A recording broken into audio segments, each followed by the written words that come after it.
Halo KM Fisika, welcome to Ngopi, ngobrol bareng Fisika. Bersama aku Ganesha Harimurti yang akan memandu jalannya Ngopi selama beberapa menit ke depan. KM Fisika, sekarang aku nggak sendirian nih. Aku akan ngobrol-ngobrol santai bersama narasumber yang keren, mantap, dan oke banget pastinya. Siapa lagi sih yang nggak kenal sama Kak Abimanyu Pratama? Tepuk tangan dong teman-teman. Oke kak, sebelum kenalan kayaknya aku mau review sedikit tentang CV kakak dulu kali ya kak. Boleh. Oke teman-teman, jadi Kak Abim adalah seseorang yang antusias dan tertarik dalam hal climate change dan sustainability. Kak Abim juga passionate nih dengan engaging in meaningful discussion with people from diverse background. Karena ketertarikannya, Kak Abim juga berperan penting dalam menjadi President of Society of Renewable Energy IPB University, lalu Out Scholars of IPB Outstanding Students College. Selanjutnya ada juga Organizing Committee of ISEC Intrisakti, Project Leader of Pesta Sains Nasional 2024, dan masih banyak lagi teman-teman semua. Oke, tanpa nunggu babi bu dan panjang-panjang lagi teman-teman, please welcome Kak Abimanyu Pratama. Oke kak, mungkin boleh dong kenalan dulu dari nama lengkap kakak siapa, angkatan berapa di Fisika IPB, terus nomor telepon, email, nomor rekening. Waduh, kayak Enggak banget ya ya kak, itu. over banget ya. Over banget gak usah kayaknya kalau itu. Oke boleh kak. Halo teman-teman KM Fisika. Perkenalkan nama aku Abim Pratama. Aku bisa dipanggil Abim. Aku dari angkatan 59 Departemen Fisika FMIPA IPB. Oke, jadi teman-teman udah tahu ya Kak Abim itu angkatan 59 teman-teman semua. Oke kak, kira-kira kakak ada fun fact random tentang diri kakak sendiri nggak sih kak? Fun fact random tentang aku ya. Sebetulnya aku tuh orang yang gak bisa banget yang ngobrol. Jadi kalau misalnya ketemu orang tuh harus ngobrol gitu. Jadi gak bisa yang kayak cuma diem-diem doang atau Oke. kayak jaim tuh susah gitu. Jadi memang di beberapa keadaan tuh aku langsung reach out duluan orangnya gitu. Jadi kayak suka banget ngobrol lah, diskusi apapun itu topiknya, entah mungkin film ataupun hobi sebagainya. Aku suka banget buat mulai obrolan. Oke, Paling itu berarti sih. udah siap buat ngobrol Siap bareng aku banget, ya aku kak? suka banget, dan aku berterima kasih banyak juga buat teman-teman dari Himavi yang udah ngundang aku buat ngobrol-ngobrol di sini bareng Ganes. Oke kak, siap. Kalau gitu kak, aku mau lanjut nih kak. Kira-kira kalau kak Abim gak masuk fisika, kira-kira jurusan alternatif apa sih kak yang bakal kakak ambil ke depannya? Mungkin ini pertanyaan yang cukup menarik ya teman-teman. Fun fact dulu tuh aku sebetulnya sebelum memilih untuk di Fisika IPB, aku mau masuk ke Teknik Geologi. Ya, jadi emang interest aku tuh adalah di pertambangan dulu, sektor pertambangan, dan aku pengen bisa involve dan punya gambaran dan nanti itu punya pekerjaan di bidang itu gitu. Cuman memang kan nggak kadang hidup nggak sesuai gitu ya sama apa yang kita inginkan. Akhirnya turns out setelah aku banyak riset, setelah aku banyak belajar juga gitu kan, mencari informasi bahwa ya fisika ini adalah yang bisa jadi pilihan aku gitu di next kehidupan aku nanti. Oke kak, setelah kakak berarti memilih memasuki jurusan fisika, kira-kira mata kuliah apa sih kak yang paling kakak suka dan yang paling dihindari itu apa sih kak di fisika ini? Kalau dari selama perjalanan aku di fisika, sebetulnya aku lebih prefer mata kuliah yang applicable gitu, atau yang kita langsung praktik. Oke. Contohnya kayak elektronika digital, terus juga elektronika analog, yang sebenarnya mungkin lebih kayak rangkaian-rangkaian research gitu ya, karena memang kan kita belajar langsung gitu. Kita di situ ada praktikumnya juga sehingga lebih mudah untuk dipahami gitu. Jadinya aku lebih prefer di mata kuliah yang tersebut gitu. Tapi kalau misalkan yang lebih theoretical, terus juga kita lebih seringnya menurunkan rumus, nah itu lebih sukar untuk aku pahamin gitu. Oke. Jadi kadang aku butuh two times atau kayak mungkin lebih banyak lagi untuk bisa memahami materi materi dari matematika tersebut gitu. Oke, berarti kakak lebih ke yang terapan mungkin. Betul, yang lebih Oke, applicable terapan itu kalau lebih suka dan lebih suka ya lebih sana lah. paham banget kak. Kira-kira apa sih kak satu kata yang paling menggambarkan pengalaman kakak kuliah di fisika IPB ini? Satu kata. Menakjubkan sih. Oke, menunjukkan. Karena aku nggak bakal nyangka juga. Sebetulnya fun fact itu aku nggak milih fisika sebetulnya. Jadi aku masuk lewat jalur ketua OSIS teman-teman semua. Jadi kan kalau kita masuk di jalur ketua OSIS tuh ada dua pilihan yang bisa kita pilih ya. Tapi fisika ini bukan di antara dua pilihan itu gitu. Jadi Bang, menurut aku ini adalah salah satu jalan yang Allah berikan untuk aku sendiri gitu kan. Jadi ya menurut aku menakjubkan bisa kuliah di fisika IPB itu sendiri. Oke, keren banget Kak Bim, jawabannya Iya. sangat-sangat agak relate sama aku. Kurang lebih Mbak. Berarti kita tahu nih ya rasa-rasanya Iya, gitu. betul banget Kak. Oke Kak, sekarang aku pengen masuk ke topik mengenai pengenalan fisika IPB Oke. itu sendiri Kak. Oke. Kira-kira menurut Kakak apa sih yang bikin fisika IPB itu beda dari fisika di kampus-kampus lain Kak? Oke. Diferensiasi dari fisika IPB sendiri itu ya, menurut aku ada di penjurusannya, Ganes. Jadi ada tiga divisi yang kita bisa ambil di fisika IPB. Mulai dari fisika terapan, terus ada fisika teori, sampai ke biofisika. Nah, menurut aku tiga-tiga ini tuh nggak selalu ada di fisika yang lain, fisika yang ada di universitas lain gitu. Dan ini menjadi yaitu unggulannya di fisika IPB gitu. Oke, aku setuju banget sih Kak sama Kakak. Kira-kira selanjutnya Kak, bisa nggak sih Kak ceritain gimana gambaran umum perkuliahan di fisika IPB itu sendiri Kak? Oke, kalau gambaran umum fisika IPB itu kita kuliahnya kurang lebih mungkin mirip-mirip kayak teman-teman di FMIPA lainnya gitu ya. Kita ada kuliah kelas, terus juga ada kelas responsinya dan praktikumnya. Nah, tapi memang yang bikin beda itu cara kita ngedekomposisi masalah gitu. Karena mungkin kalau teman-teman lihat juga di pelajaran di fisika itu mungkin kan kayak kita harus nemuin rumus dan teman-teman melihatnya kayak aduh susah banget nih kita harus nemuin rumus sebagainya kita harus buktikan apakah memang terbukti tersebut apa enggak gitu kan. Nah, yang kita ambil di sini adalah cara kita mendekomposisi masalah tersebut gitu, bagaimana kita solve problemnya gitu. Nah, itu yang menurut aku yang bisa aku ambil dari apa yang udah aku pelajari selama 6 semester di IPB ini gitu, di fisika ini gitu.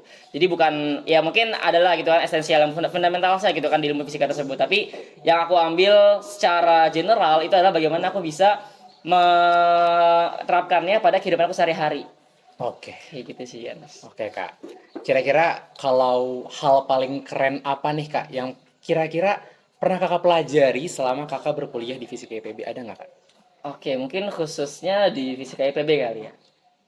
Jujur dulu tuh aku nggak berani ngoprek-ngoprek alat suatu alat lah gitu.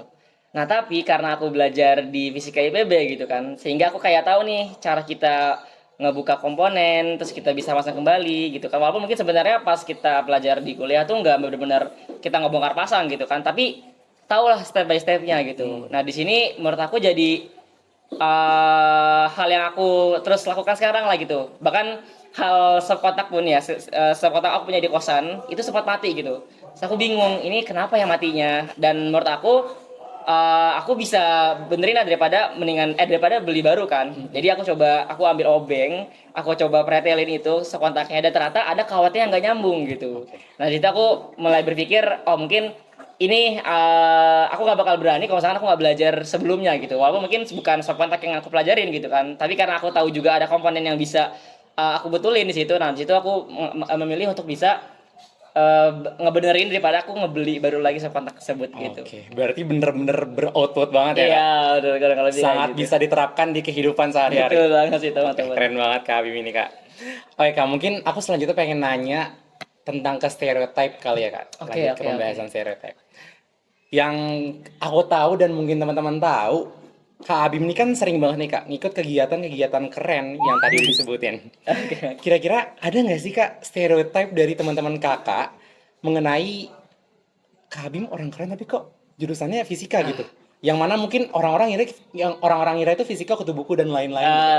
Iya, Ada iya, nggak iya, Kak iya. stereotype kayak gitu? Oke, di beberapa keadaan dan beberapa waktu juga kemarin itu sempat aku tanya ke teman aku yang satu kepanitiaan tapi kita belum kenalan lah gitu ya. Jadi ini memang pertama kali ketemu gitu kan. Dan di situ posisinya ya udah kan aku kan membantu teman-teman juga bisa internalisasi duluan. Sampai akhirnya ditanyakan ke aku duluan, "Itu kalau kamu gantian lah perkenalan gitu." Akhirnya ditanyakan aku coba ke mereka buat tebak. Coba tebak dong aku ada di jurusan apa gitu. Nah, beberapa dan ada yang jawaban yang bikin aku kaget gitu. Ternyata mereka mengira aku ini dari jurusan ilmu komunikasi. Jadi kayak emang enggak ya sih mungkin tapi ada beberapa juga yang sering bilang kalau misalkan aku tuh anaknya FIPA banget gitu waktu itu. Tapi emang mungkin ya stereotype kali ya beberapa orang kira aku tuh orang komunikasi itu juga mungkin bukan di IPA tapi di yang soshum dan sebagainya gitu kan. Tapi ya itu kan hanya stereotype gitu ya, bukan yang aslinya. So ya beberapa kali ada aku menemukan teman-teman aku ngira aku bukan dari fisika tapi ya kenyataannya aku dari anak fisika gitu. Kira-kira cara kakak menanggapinya tuh gimana kak? Misalnya kayak, gue fisika lo bla bla bla segala macam gitu, ada nggak kak cara tersendiri buat menanggapi hal itu? Kalau dari diri aku sih sebetulnya bukan yang harus banget menunjukkan gitu ya kayak oh gue orang fisika nih gue pengen dikenal sebagai anak fisika. Sebenarnya itu tergantung dari perspektif masing-masing aja sih karena kita kan nge-branding diri sendiri juga tuh karena ada tujuannya masing-masing juga kan. Kalau memang kita mau nge-branding diri as mahasiswa fisika itu nggak apa-apa kan dong kayak mungkin kita di Instagram kita atau sosial media itu bilang kita nih sebagai mahasiswa fisika di IPB gitu misalkan. Nah tapi kalau dari diri aku sendiri aku bukan yang terlalu mengumumkan gitu ya kalau aku ini masuk fisika IPB gitu. Tapi di situ aku ngasih tahu kalau misalkan di beberapa kegiatan aku itu tuh bisa relate sama fisika sendiri. Jadi kayak sebenarnya target teknik aku juga tuh menggunakannya tadi dari media sosial, terus dari beberapa kegiatan aku, itu aku tetap mengenalkan diri aku sebagai mahasiswa fisika gitu. Jadi kayak nggak yang malu juga, karena kenapa malu gitu kan? Kita harusnya bangga dong, kita udah masuk ke fisika, terus juga di PTN IPB yang top 5 dan sebagainya. Dan menurut aku itu perlu kita banggakan sebagai mahasiswa fisika di IPB itu sendiri. Betul banget kak, aku setuju banget karena menurut aku juga jarang sih kak anak-anak yang FMIPA tapi punya rasa kepercayaan diri ataupun progres yang kayak Kak Abim ini kayak keren banget. Tepuk tangan lagi nggak sih teman-teman? Oke kak, mungkin aku pengen nanya mengenai pengalaman pribadi kakak sih Oke. sekarang. Kira-kira apa sih kak ekspektasi kakak sebelum masuk fisika IPB dan kira-kira sesuai nggak sama kenyataan? Oke. Jujur mungkin kalau dari pengalaman personal aku sendiri ya, awal kan kita kalau masuk IPB itu ada PKU dulu kan. Iya betul. Jadi kita di setahun pertama kita belum sama sekali nih menyentuh mata kuliah yang fundamental banget sama fisika gitu. Dan pun kalau kita dapat fisika juga cuman fisika yang dasar ya kan, baru mungkin ngelanjutin dari fisika SMA bahkan mengulang gitu. Nah, ekspektasinya tuh menurut aku kayak mungkin dulu pas belajar fisika nggak yang bakal susah banget lah gitu. Karena pas kita fisika di PKU pun, walaupun sebenarnya mungkin pas kita waktu itu susah gitu kan. Pas lagi fisika PKU kayak aduh nih mungkin kadang ada yang lupa, ada yang waktu SMA belum dipelajarin secara komprehensif karena waktu itu kan aku juga SMA COVID gitu kan ya. Jadi kita nggak langsung bertatapan muka sama guru, tapi kita belajar lewat online sebagainya. Jadi mungkin kurang maksimal juga gitu di pembelajaran fisika di pas SMA. Tapi memang ya waktu itu ekspektasi aku nggak yang sampai wah bakal susah nih gitu. Karena jujur aku orang yang dulu tuh ngegampangin. Oke. Pas sebelum masuk ke semester 3 tapi ternyata ekspektasinya pas masuk semester 3 ya aku sedikit terombang-ambing gitu ya dari materi-materi yang diberikan juga bahkan sampai buku referensi yang mungkin dulu kan kita belajar fisika based on buku paket yang bahasa Indonesia Iya, gitu betul. kan dan PPT materi yang diberikan sama dosen PKU itu juga waktu itu nggak yang kompleks banget dan masih mudah dipahami tapi ternyata pas masuk ke departemen di semester 3 semuanya jadi English terus juga kita udah nggak yang bisa leha-leha lagi bahkan Iya. mungkin tugas tuh pun ada yang pre sama post test kan waktu semester 3 dan itu menurut aku jadi yang sedikit terombang-ambing sih cuman ya itu yang harus dijalani dan ya hiraya gitu aku bisa survive sampai di semester 6 sekarang ini. Oke, keren banget Kak Abim. Kira-kira selama kakak berkuliah, itu ada nggak sih Kak momen yang paling berkesan gitu? Entah itu akademik maupun non-akademiknya. Oke, paling berkesan ya. Jujur kalau menurut aku kuliah di fisika IPB ya itu paling berkesan sih. Karena setelah semakin aku masuk fisika, semakin aku memahami dan semakin aku bersyukur bahwa ini itu adalah pilihan terbaik gitu. Karena mungkin dari yang general gitu ya kita gak bisa satu tempat juga kalau misalkan orang yang kuliah di Indonesia pun itu gak banyak gitu kan dengan jumlah total penduduk yang ada di Indonesia bahwa kalau kita salah satu adalah orang yang bisa berkuliah itu aku bersyukur gitu kan dan makin aku kesini lagi ternyata yang bisa masuk ke IPB itu juga nggak semua orang kan dan diseleksi juga gitu nah sehingga di sini aku mulai ngerasa ini adalah awal dari pengalaman aku yang tentunya bakal menunjukkan terus gitu Oke. karena kayak di pengalaman-pengalaman kayak sekarang yang mungkin tadi disebutin juga sama Ganes gitu ya pengalaman-pengalaman entah aku di dalam kampus, di luar kampus, itu kan semua aku bisa lakukan karena aku menjadi mahasiswa fisika IPB gitu. Jadi menurut aku itu adalah hal-hal yang menunjukkan bahwa aku bisa diterima dan menjadi mahasiswa fisika IPB gitu. Oke. Kurang lebih kayak gitu sih. Oke, Kak. Kira-kira selama Kakak menjalani perkuliahan, ditambah dengan organisasi yang Kakak ikutin, pernah nggak sih Kak ngerasa burnout atau overwhelmed karena kesibukan dari organisasi ataupun perkuliahan tersebut? Nah, ngomongnya soal kesibukan ya. Jadi waktu itu memang pernah ada kegiatan waktu juga kita tuh aku sendiri waktu itu dihadapkan dengan tugas kuliah dan juga kesibukan organisasi gitu kan. Dan ya itu benar. Jadi bikinnya kita overwhelmed gitu. Jadi kita bingung mau ngerjain yang mana, terus kayak sedangkan mungkin deadline-nya di malam hari itu juga tugas dan sebagainya. Dan gimana cara aku bisa ngatasinnya gitu kan. Kalau dari aku sendiri sebetulnya pernah di dalam hidup aku atau pas kemarin sore tiga tuh mungkin 2 kali 3 kali ya gitu ya. Ya 3 kali paling banyak lah ya. Itu kayak ngelakuin hal tersebut gitu. Deadline malam itu tapi baru ngerjain tugas pada hari itu juga gitu. Nah sebenarnya ini perbuatan yang nggak boleh dilakuin ya teman-teman, karena sebanyak-banyak waktu kita punya tuh itu harusnya bisa kita cicil untuk bisa ngerjain tugas gitu. Jadi kalaupun overwhelm itu mungkin aku di 2 kali di 3 kali yang terakhir lah gitu kan. Nah di nextnya itu aku coba buat bisa nggak overwhelm gitu. Jadi emang sebenarnya kalau udah kejadian ya mau gimana lagi kan. Jadi aku kayak lebih kayak tindakan selanjutnya gitu. Karena kuliah kan ada 14 pekan 14 pertemuan gitu kan. Nah, aku coba di pertemuan selanjutnya biar enggak overwhelm dan enggak ngulangin kejadian kesalahan tersebut gitu. Makanya mungkin ya aku cukup di 3 kali itu aja buat ngerjain sesuai apa ya pas lagi deadline-nya gitu, pas hari itu juga.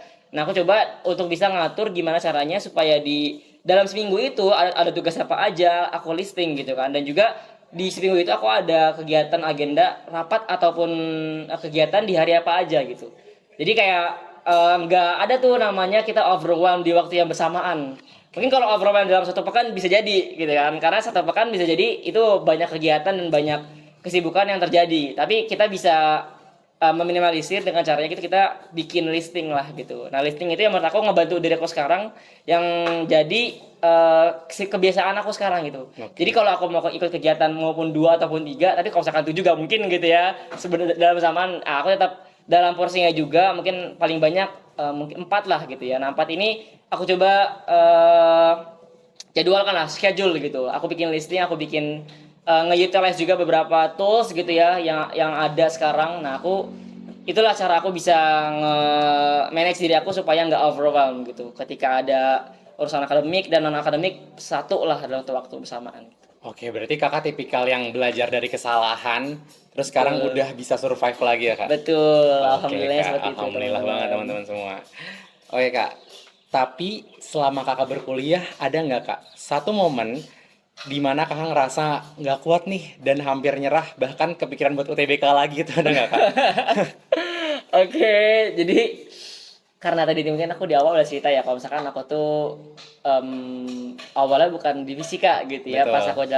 pas aku daftar di jalur OSIS, dan yap sebetulnya sempat kepikiran, dan itu adalah waktunya pas di semester 4. Berarti ya memang mungkin setelah aku digempur semester 3 dan semester 4 gitu ya. Nah di semester 4-nya aku berpikir untuk UTBK lagi waktu itu. Oke. Ya, dan ini menurut aku salah satu keputusan yang berat ya, karena waktu itu kan lagi ramai juga gitu kegiatan dan juga kesibukan. Nah, tapi saat itu aku banyak berpikir dan banyak minta pendapat sama orang-orang terdekat aku gitu. Aku udah nanya ke teman-teman aku yang di fisika maupun di fisika, ke orang tua aku. Bahkan saat aku tanya ke mereka, aku tuh nggak dapat jawaban yang aku mau gitu. Akhirnya aku beranikan diri nih, aku tanya ke dosen penggerak aku, ada lah ya pokoknya. Nah di situ aku ngobrol gitu kan, aku minta pendapat ibu kalau misalkan saya nih mau pindah jurusan, mau ngambil CPK lagi gitu, mau minta pendapat dari ibu gimana gitu. Nah pokoknya ibunya menjelaskan cukup banyak, tapi ada 2 poin yang aku tangkap dan ini yang aku pegang sekarang dan menjadi mungkin aku harap teman-teman semua bisa ngambil juga gitu ya. Jadi yang pertama, karena sebenarnya aku tuh ngejelasin di awalnya adalah bahwa aku nggak bisa ngikutin mata kuliah yang teoritis gitu, yang teori kritikal itu ya yang aku bilang, karena memang based on nilai aku juga itu nggak terlalu optimal gitu. Jadi kayak waktu itu aku bilang ke ibunya kalau misalkan aku nggak bisa nih ngerjainnya belajar yang teoritikal terus karena bakal lama dan susah gitu kan. Akhirnya ibunya bilang gini, teman-teman, kalau anda itu sebetulnya perlu bertahan lebih dikit lagi, lebih lama sedikit lagi lah gitu, karena di semester 5 dan 6 itu udah jarang ya theoreticalnya gitu, dan emang betul semester 5 dan 6 itu kita udah jarang banget yang teoritisnya gitu, karena udah lebih banyak praktikumnya di semester 5 sehingga oke mungkin itu bisa aku terima gitu kan. Dan nah yang kedua ini yang bikin lebih gongnya lagi, jadi ibunya bilang, kalau misalkan kamu keluar dari fisika sekarang gitu. Sebenarnya ibunya awalnya udah disclaimer, ibu nggak ngelarang kamu gitu ya, tapi ibu ngasih pendapat karena kan itu yang anda minta lah gitu. Nah akhirnya ibunya bilang gini, sebetulnya sayang sekali gitu kan, karena nanti mental yang terbentuk di diri kamu saat bekerja akan seperti itu gitu. Nah, gimana maksudnya gitu kan? Maksudnya gini, aku bisa masuk ke fisika IPB ini kan. Aku dapat lewat jalur ketua OSIS, terus aku bisa kuliah di sini. Nah, tapi ketika aku nggak suka sama lingkungan ya, aku malah keluar gitu kan. Aku malah mencoba mencari yang lain, sedangkan ketika aku coba untuk daftar ataupun mungkin nanti UTBK lagi, itu kan belum tentu juga aku bisa masuk ke jurusan aku mau gitu kan. Jadinya itu yang bikin aku bener-bener ketampar lah gitu. Aku sebenarnya juga walaupun aku mungkin belum terlalu siap juga untuk UTBK lagi gitu kan, tapi kayak di situ aku pengen, aduh gak pengen lagi nih ketemu sama mata kuliah fisika lagi gitu, sehingga kayak aku berpikir untuk UTBK lagi. Tapi advice dan nasihat dari ibu yang bikin aku sekarang ini bener-bener apa ya, pegangan survive aku itu yang jadi apa ya, gongnya lah dalam hidup aku Oke. dalam ya sampai hari ini gitu. Jadi kalau misalkan kamu keluar nanti kamu bakal mental kamu yang terbentuk akan seperti itu saat kerja nanti. Sehingga kalau misalkan memang betul, akhirnya aku pikir kalau misalkan nanti aku kerja, aku udah lulus mungkin dari fisika ataupun kalau misalkan tadi pengennya kan aku pindah ke jurusan dan mungkin terima gitu kan. Nah, apply ini kuliah, apply kerja di tempat manapun gitu kan. Tapi ketika aku udah cobain satu terus aku nggak suka, maksudnya aku mau keluar gitu aja gitu kan. Nah, itu yang menjadi menurut aku ngena banget di hati aku, sehingga aku memilih untuk survive di fisika, dan aku cari hobi ataupun mata kuliah ataupun course yang menurut aku pengen gitu. Oke. Jadi kayak itu salah satu antisipatif juga gitu ya, dan teknik aku juga supaya tetap enjoy di fisika gitu. Karena kan mungkin ada beberapa mata kuliah yang tadi aku bilang kurang suka gitu, ataupun susah untuk pelajarinya. Jadi ya aku coba untuk tetap belajar, tapi ya sebisa aku mungkin, sebisa semaksimal mungkin. Tapi aku juga ngembangin potensi diri aku di luar gitu, di luar fisika Oke. itu sendiri. Berarti ada dorongan lain selain dosen penggerak kakak atau cukup itu aja kak? Maksudnya adakah dorongan dari orang tua, teman, dan Nah, sebagainya? kalau dari teman-teman dan orang tua aku tuh bener-bener kayak fleksibel ke aku. Gimana kamu aja, karena kan kalau dari mereka bilangnya kamu yang ngejalanin gitu kan. Dan itu ya jadinya, aduh, ini nggak yang menggugah hati aku nih buat bener-bener langsung mendaftar ataupun keluar gitu. Karena yang gong aja dari ibu tersebut gitu. Oke kak. Jadi kayak, oh oke nih, ini yang bener-bener jawaban yang aku mau, dan yang jawaban yang sekiranya itu bisa menggugah hati aku buat apakah bener-bener keluar ataupun survive di fisika gitu. Berarti emang keinget-inget terus ya kak Betul, maunya? betul banget. Oke, mungkin sekarang aku pengen lanjut nanya mengenai kehidupan kakak di luar akademik gitu kak. Kira-kira kak, sepengamatan kakak, kira-kira anak fisika IPB itu biasanya aktif di organisasi yang kayak apa sih kak? Oke, kalau menurut aku sendiri sebetulnya banyak ya yang bisa diikuti nama anak fisika.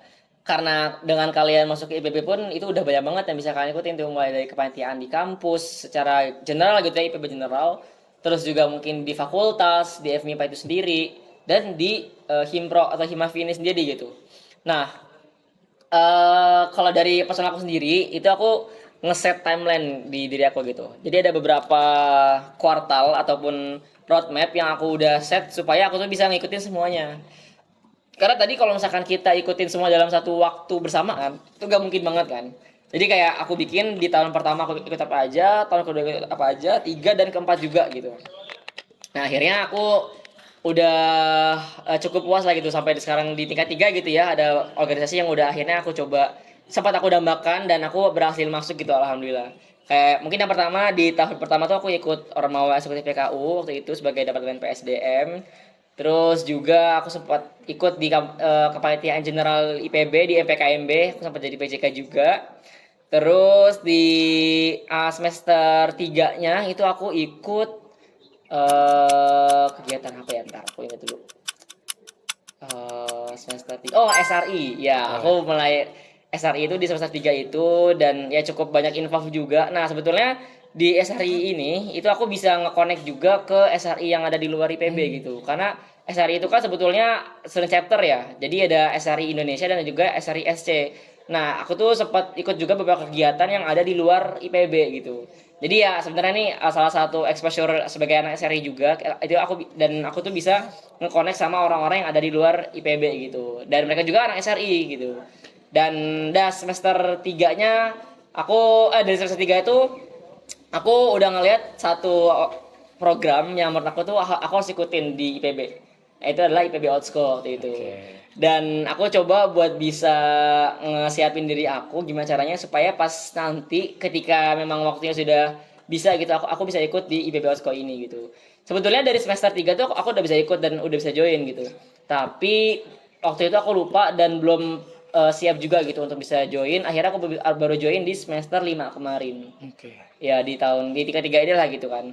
Dan ya alhamdulillah diberikan rezeki juga sama Allah aku diterima sebagai Out Scholars IPB Batch 6. Masya Oscar IPB Batch 6 Allah, gitu. keren banget Kak Bim. Ya, jadi salah satu impian besar aku lah karena di IPB Batch ini aku suka lingkungannya gitu. Karena orang-orangnya di situ sebetulnya mungkin banyak ya kita bisa ngambil tapi lingkungan yang di IPB Wasko ini tuh dibuat supaya saling mendukung untuk bisa meraih prestasi gitu. Oke. Karena memang di bawah naungan Adit Mawa langsung, PAPM juga dan di situ aku jadi terdorong juga lah gitu untuk bisa banyak ikut lomba-lomba supaya bisa ngasilin prestasi untuk diriku sendiri juga lah gitu. Dan mungkin nanti dari itu juga kan bisa ngebawa nama fisika, ngebawa nama IPB juga gitu secara tidak langsung. Ya kurang lebih kayak gitu sih kalau pengalaman organisasi aku. Berarti yang paling lama SRI ya Kak Is? Betul, karena Sampai sekarang jadi presiden. iya betul teman-teman. Keren Aku alhamdulillah di tahun ini diamanahkan sebagai presiden dari SRI IPB di term inilah gitu. Oke Kak. Kira-kira saat mengikuti organisasi ataupun kepanitiaan yang tadi Kakak sebutkan, ada nggak sih pengalaman yang apa ya, remarkable atau paling berkesan lah di hati Kak Abim sendiri gitu? Oke, kalau paling berkesan sebetulnya jujur di SRI ini sih. Oke.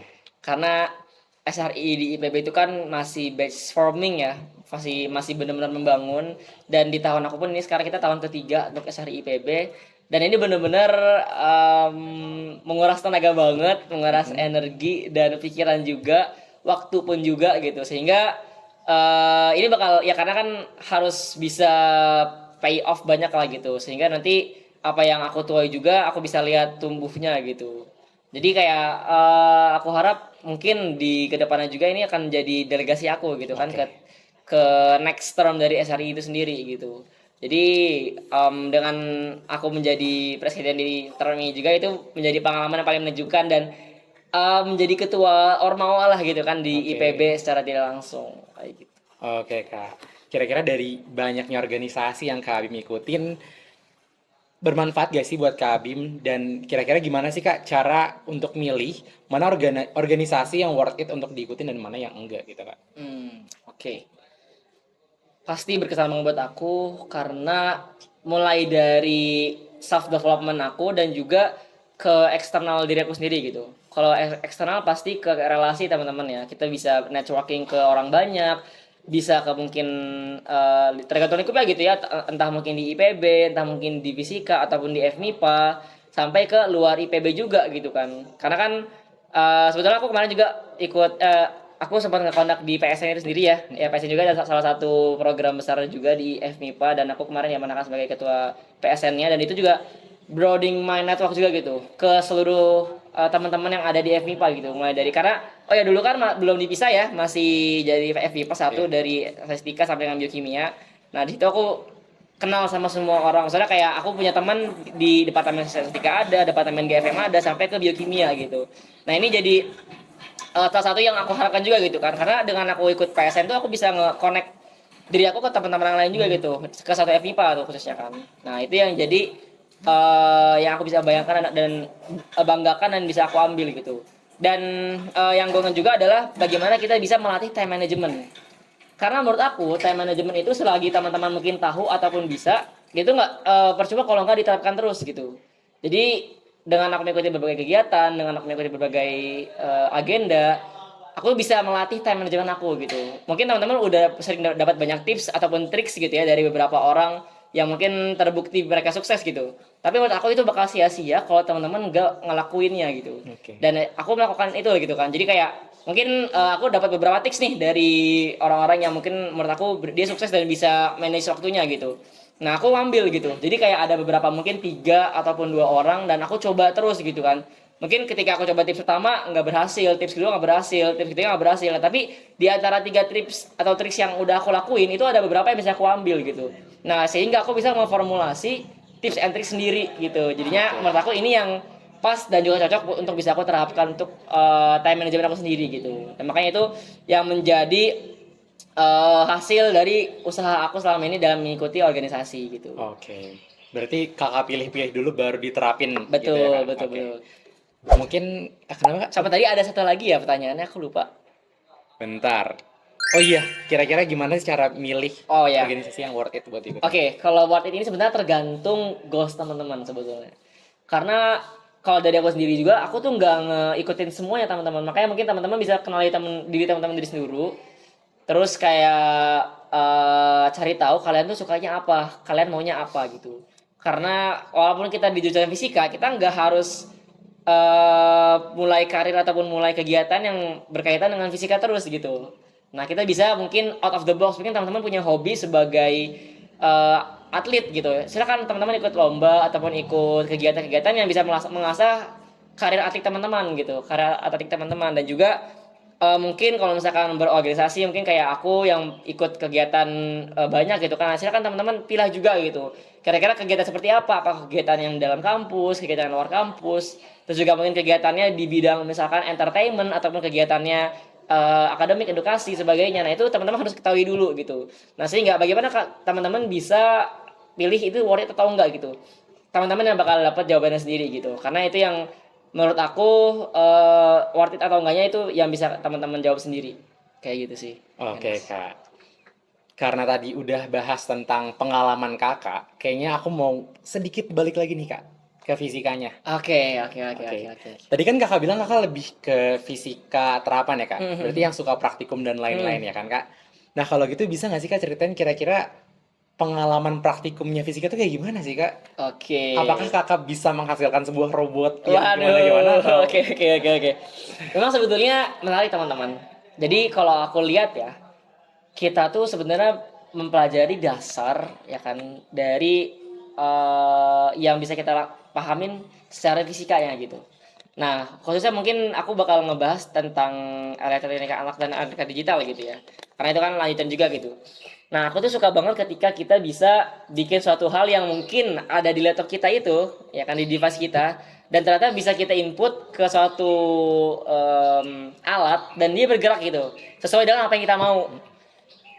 Shortly, menurut aku ketika belajar dari elektronika analog dan juga elektronika digital, itu tuh aku bisa ngebayangin kalau aku nih bisa loh kita ngoding gitu kan. Terus juga kita bisa bikin mau alat ini kayak apa gitu. Kita bikin dulu atau kita riset dulu nih kita mau bikin alatnya misalkan alat pemadam kebakaran otomatis gitu. Nah, kita butuh apa aja alatnya, komponennya apa aja, bahannya apa aja. Pun kita juga harus cari codingannya, menyiapkan device dan sebagainya gitu kan. Dan alhamdulillah kan di provide gitu sama departemen. Dan kemarin juga kan setiap school dari elektronika dan juga Ellen dan juga Eldik tuh suka ada PBL-nya kan. Nah, di situ menurut aku sebagai sarana juga dan fasilitas buat aku tuh bisa ngekspresiin gitu aku mau bikin apa gitu kan. Nah, di PBL itu tuh aku juga ngerasa yaitu keseruannya gitu kan. Dan ternyata setelah aku riset juga dan aku ngobrol sama teman-teman aku di luar fisika, kayak aku punya teman di teknik elektro gitu kan. Ketika aku bilang aku belajar juga nih Arduino, loh belajar juga Arduino gitu kan. Padahal kita lumayan jauh lah gitu kan, karena kalau teknik elektro kan mereka aplikatif banget dong. Nah, kalau kita fisika ya udah mungkin mereka ngiranya fisika yang nurunin rumus, usaha dan sebagainya, terus juga membuktikan gitu kan. Nah, ternyata enggak gitu kan. Di fisika IPB kita belajar yang terapannya juga gitu. Nah, sehingga kita bisa nyambung di situ. Bahkan teman aku juga waktu itu sempat nanya, "Kamu pakai apa aja gitu softwarenya?" Kita pakai Arduino, terus juga kita pakai Proteus untuk bisa bikin rangkaiannya dan itu ya menurut aku bisa aku banggain lah gitu kan dari sebagai anak fisika yang udah belajar selama 6 semester di fisika IPB gitu. Oke kak, setelah tadi membahas tentang praktikum dan lainnya, Kira-kira ada nggak sih Kak dosen yang menurut Kakak tuh sepuh banget gitu Kak di fisika IPB ini? Terus Oke. kalau ada kenapa bisa disebut seperti itu Kak? Oke, mungkin kalau dosen sepuh menurut aku banyak sih ya sebetulnya. Tapi mungkin kalau aku jawabnya mungkin dosen yang bikin apa ya? Ngebuka wawasan kita tuh ada satu dosen yang aku mungkin ya, yang tapi juga ini sebenarnya dirasakan juga oleh teman-teman aku gitu. Nah, dosen tersebut adalah Pak Husin. Oke. Ya jujur mungkin beliau juga adalah orang sosok yang inspiratif menurut aku karena mulai dari penemuannya terus mungkin track record beliau sampai ke kegigihannya gitu ya dalam mengajar itu menurut aku bisa kita contoh semua gitu kan karena Bakti sendiri juga punya prinsip gitu kayak waktu itu kan mungkin sering kali ya beberapa teman dari kita tuh kita pengennya melakukan kelas online tapi dan itu posisinya tuh oh ya mungkin pas di bulan ini lah kemarin itu kan kita harusnya ada bulan apa ya aku lupa pokoknya yang kita seminggu itu harus online dulu lah gitu itu semua anak di IPB itu masih online seminggu tapi dari anak fisika tuh nah khususnya di angkatan 59 kemarin itu kita nggak online karena kita harus kelas offline dan itu adalah salah satu permintaannya Pak Husin gitu Oke. dan itu kayak eh mungkin di beberapa sisi kayak kita agak kurang suka gitu kayak ih kenapa sih yang mereka masih online kok kita nggak online gitu kan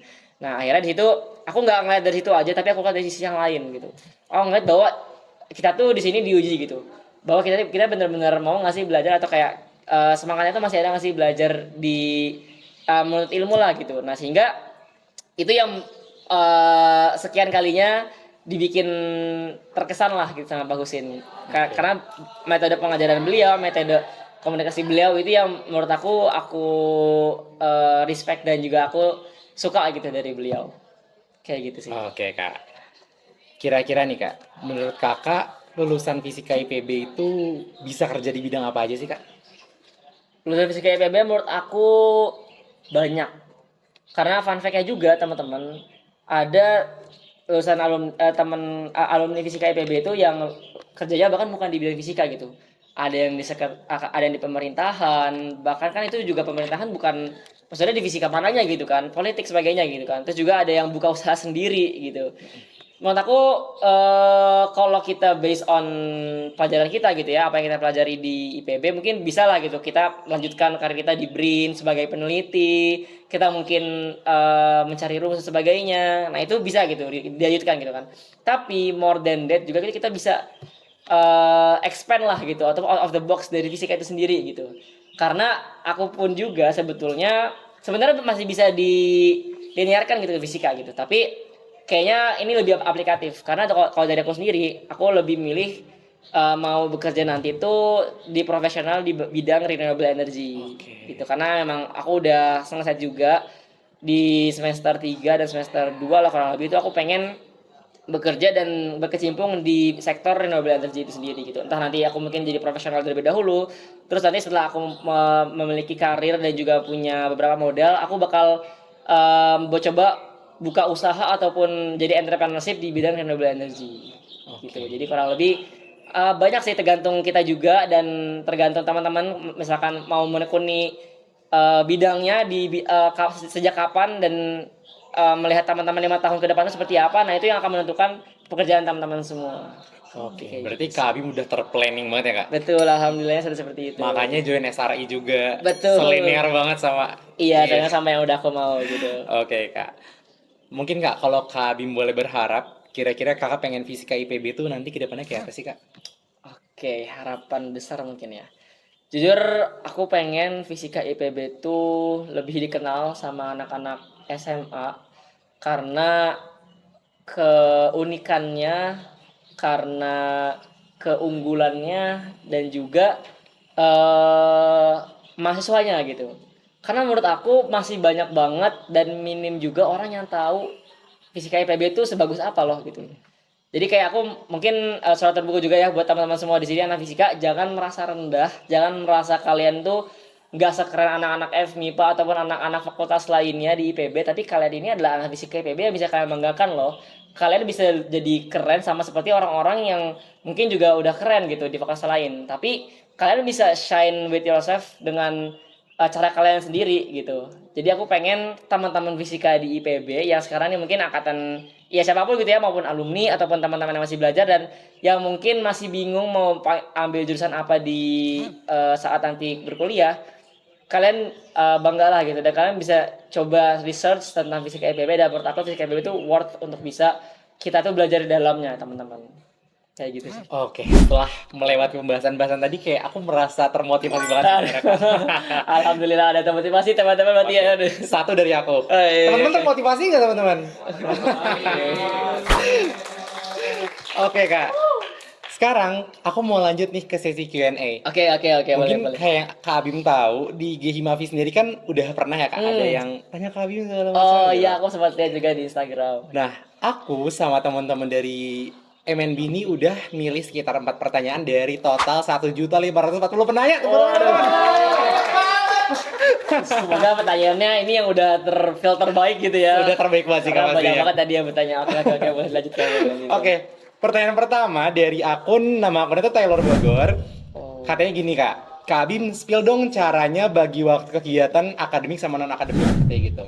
Oke, akademik dan akademik ya. Oke, mungkin tadi kembali lagi ya, aku kan tadi sempat 3 kali mengulangi kesalahan gitu kan, tapi di yang keempatnya aku bisa improve dan aku bisa lebih baik lagi dan sebetulnya menurut aku ya, kalau dari aku sendiri cara biar kita bisa memudahkan itu kita scheduling teman-teman. Tadi kan aku udah bilang juga aku pakai tools gitu. Nah toolsnya kayak apa aja kayak Google Calendar, Notion. Sebenarnya aku lebih utilize Google Calendar sih. Kalau Notion tuh aku sebetulnya bikin di kalendernya karena kalendernya cukup unik juga gitu. Nah G kalender yang aku bikin itu aku bikin semua jadwal aku entah pun kegiatan akademik ataupun non akademik aku coba plan di situ gitu.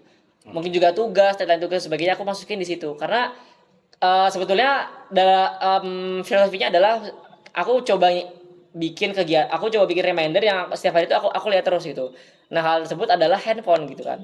Nah gimana caranya biar handphone ini bisa aku utilize supaya bisa mengingatkan aku sendiri gitu. Nah ternyata ada tools tadi gitu kan dari G Calendar ini. Nah makanya aku coba bikin G Calendar aku utilize semaksimal mungkin kayak nah kan di G Calendar itu kita bisa bikin ada widgetnya gitu ya. Nah di widget ini aku coba pampang aku coba taruh di HP aku tuh di homepage-nya supaya ketika aku buka HP dan itu terlihat semua gitu oh jadwal aku nih di hari ini dan mungkin seminggu ataupun sebulan ke depannya gitu. Jadi Oke. kayak aku bisa nge-plan di situ kan. Tapi sebelum aku bisa mencapai ke saat ini ke tahap ini itu tuh aku melalui tadi ketiga hal tersebut tadi tiga kesalahan aku lah gitu. Jadi sebenarnya kembali lagi teman-teman ke diri kalian juga. Mungkin tips and tricks itu banyak gitu ya. Entah mungkin tadi utilize dari beberapa tools atau mungkin teman-teman udah punya teknik Pomodoro dan sebagainya gitu kan. Nah, itu bisa kalian serap sendiri gitu dan kalian coba bisa bikin formula sendiri gitu. Karena menurut aku gak ada teknik yang benar-benar bisa kita serap selama sebesar 100% gitu. Pasti mungkin ada kurangnya, ada celahnya karena itu sesuai personality teman-teman lah gitu. Nah, makanya aku tadi bilang ada 3 kali kesalahan, ada 3 kali pengulangan sebelum aku benar-benar bisa manage waktu aku dengan baik antara akademik dan juga non akademik. Oke Kak, paham banget.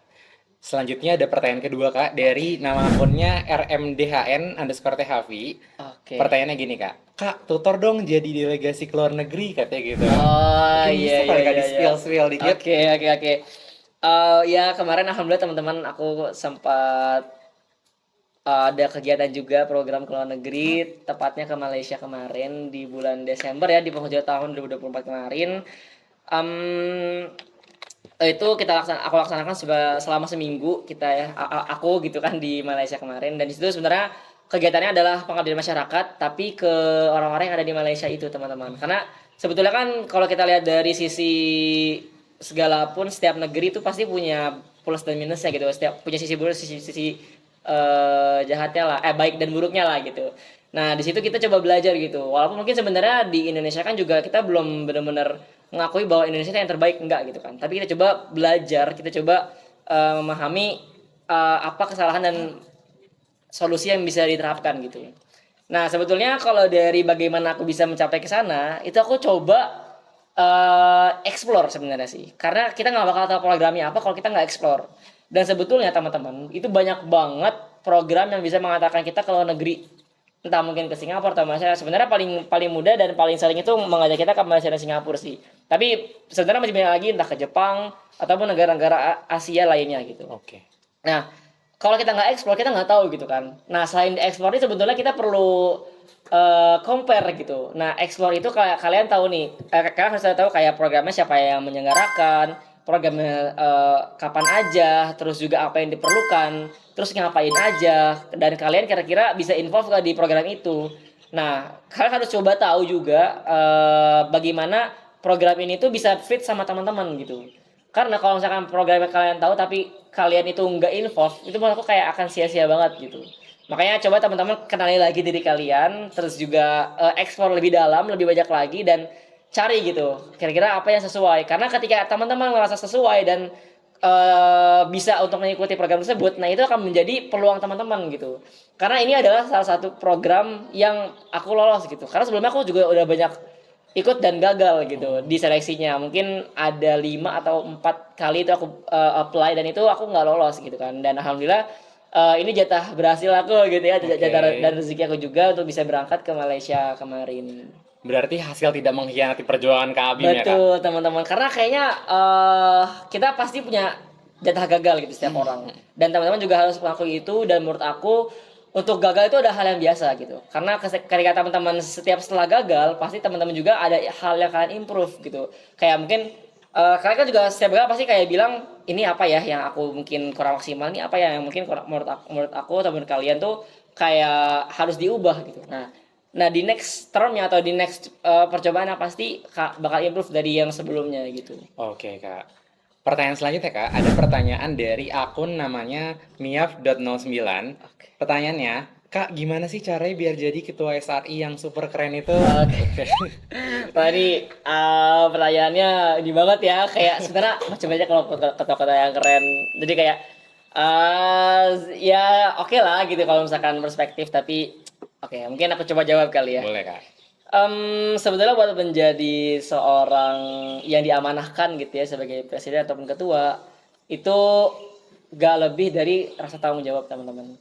Karena kalau menurut aku sendiri, kalau kita nggak bertanggung jawab atau kita nggak bisa bertanggung jawab atas diri sendiri, itu kita nggak bakal bisa diamanahkan gitu dengan tanggung jawab yang besar. Karena baik aja gitu. Kalau misalkan kita kan diamanahkan sebagai seorang pemimpin ataupun sebagai seorang yang dia ketua gitu kan, itu pasti kita menanggung jawab orang lain juga gitu.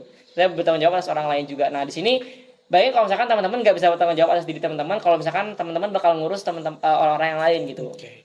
Nah kayak yang paling pertama adalah kita harus bisa jujur sama diri sendiri, kita harus bisa manage diri kita sendiri, kita harus tanggung jawab sama diri sendiri sebelum teman-teman bisa dipercaya sama orang lah gitu. Kayak kurang lebih itu sih sebenarnya. Kalau keren atau enggaknya relatif lah gitu ya, karena ya masing-masing punya perspektif masing-masing gitu. Oke Kak. Pertanyaan terakhir Kak. Oke. Dari Iya Des Putri.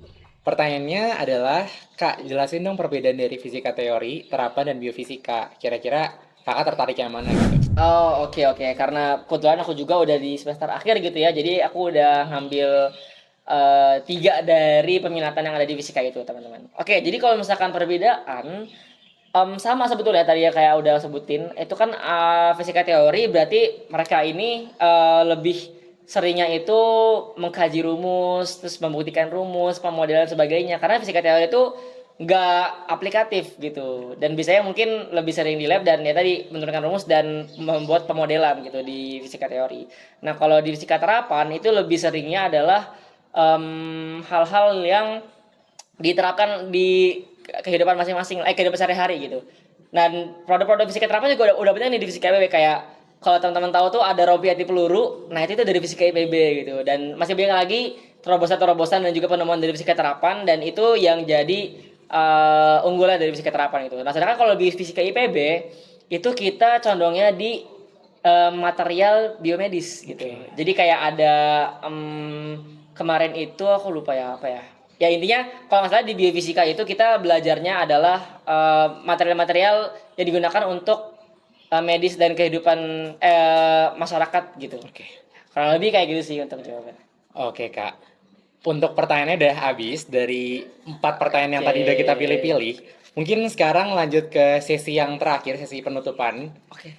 Kira-kira ada nggak sih Kak tips atau pesan buat adik-adik SMA yang ingin masuk kuliah atau pengen berkuliah di Fisika IPB? Oke. Buat teman-teman di sana yang masih bingung atau masih ragu-ragu mau kuliah apa ataupun mau kuliah bagaimana, Fisika IPB bakal jadi pilihan yang mungkin tidak mudah, teman-teman. Tapi ketika teman-teman bisa masuk dan bisa merasakan segala fasilitas, segala keunggulan dari fisika IPB itu, teman-teman bakal akan ngerasa itu tuh adalah yang bakal teman-teman temukan, bakal teman-teman butuhkan juga gitu. Karena fisika IPB ini mungkin yang tadi yang aku bilang belum dikenal dan juga belum diketahui oleh orang banyak gitu. Sehingga aku juga minta bantuan juga mungkin teman-teman fisika di sini harus bisa ngerasa bangga dan bisa ngerasa bahwa fisika IPB itu layak untuk bisa teman-teman tuh coba gitu untuk kuliah. Dan menurut aku teman-teman harus sering juga main ke IG Himavi karena di situ banyak juga teman-teman dan orang-orang keren di fisika IPB gitu. Oke. Paling kurang lebih kayak gitu sih kan. Oke Kak. Selanjutnya kira-kira hal apa sih Kak yang bikin Kakak bangga jadi mahasiswa fisika IPB? Karena kualitas mahasiswanya sih dan juga dosen-dosennya. Kita di sini nggak terlalu dikekang dengan banyak tugas ataupun keharusan yang kita bikin sibuk banget di akademik itu enggak gitu. Karena buktinya aku di sini bisa involve di beberapa kegiatan luar kampus gitu, ya kan. Jadi mungkin perbedaan yang dapat terjadi atau perbedaan yang dapat dilihat dari mahasiswa fisika ataupun mahasiswa lainnya adalah mahasiswa fisika ini bisa nge-explore dirinya gitu. Kayak aku alhamdulillah kan menemukan passion aku di Renewable Energy nih. Karena di fisika IPB memberikan aku keluasan tersebut gitu. Nah, ini menjadi kebanggaan yang dapat aku jelaskan lah ke teman-teman bahwa fisika IPB itu menawarkan hal tersebut gitu. Oke Kak. Sekarang aku pengen challenge Kak Bim. Oke. Kira-kira Kak, kalau dikasih kesempatan promosiin fisika IPB selama 30 detik, Kakak mau ngomong apa aja Kak? Oke. Berarti ini langsung mulai aja atau gimana tuh? Boleh langsung mulai aja Kak. Oke, challenge berarti ya 30 detik nih. Ya. Oke, kita coba ya. Halo teman-teman semuanya, aku di sini Abunya Pratama sebagai mahasiswa fisika yang alhamdulillah sudah semester 6. Buat teman-teman yang bingung ataupun masih ragu buat mulai jurusan berkuliah, silakan jurusan fisika IPB karena fisika IPB itu keren, unggul dan juga bermanfaat untuk orang banyak. Oke, keren banget Kak Bim. Last but not least, bukan kira-kira sih maksudnya, bisa dong Kak kasih closing statement buat podcast kita hari ini. Oke, kasih statement ya teman-teman. Sebelumnya aku mau ucapin terima kasih banyak buat teman-teman Himavi dan juga khususnya buat divisi MNB yang udah ngundang aku buat jadi narasumber ataupun speaker di podcast kali ini. Dan aku juga mungkin mau minta maaf mungkin selama obrolan kita ini mungkin ada yang nggak sesuai ataupun salah kata salah perbuatan dari diri sendiri.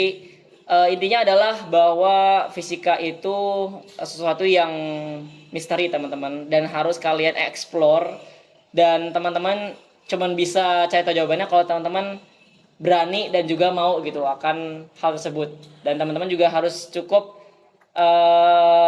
mengenal departemen teman-teman atau fisika ini buat bisa teman-teman merasa takjub gitu dengan departemen ataupun fisika ini sendiri gitu. Paling itu aja dari aku. Terima kasih. Aku kembalikan ke Kak. Oke, minta tepuk tangan lagi teman-teman. Oke teman-teman, seru banget nih. Hari ini aku udah ngobrol banyak banget sama Kak Bim. Dari cerita soal dunia fisika hingga hektiknya Kak Bim di dunia organisasi. Banyak banget nih teman-teman, insight yang bisa kita ambil dari Kak Bim. Dari pengenalan departemen fisika, sampai gimana cara Kak Bim survive di perkuliahan ini.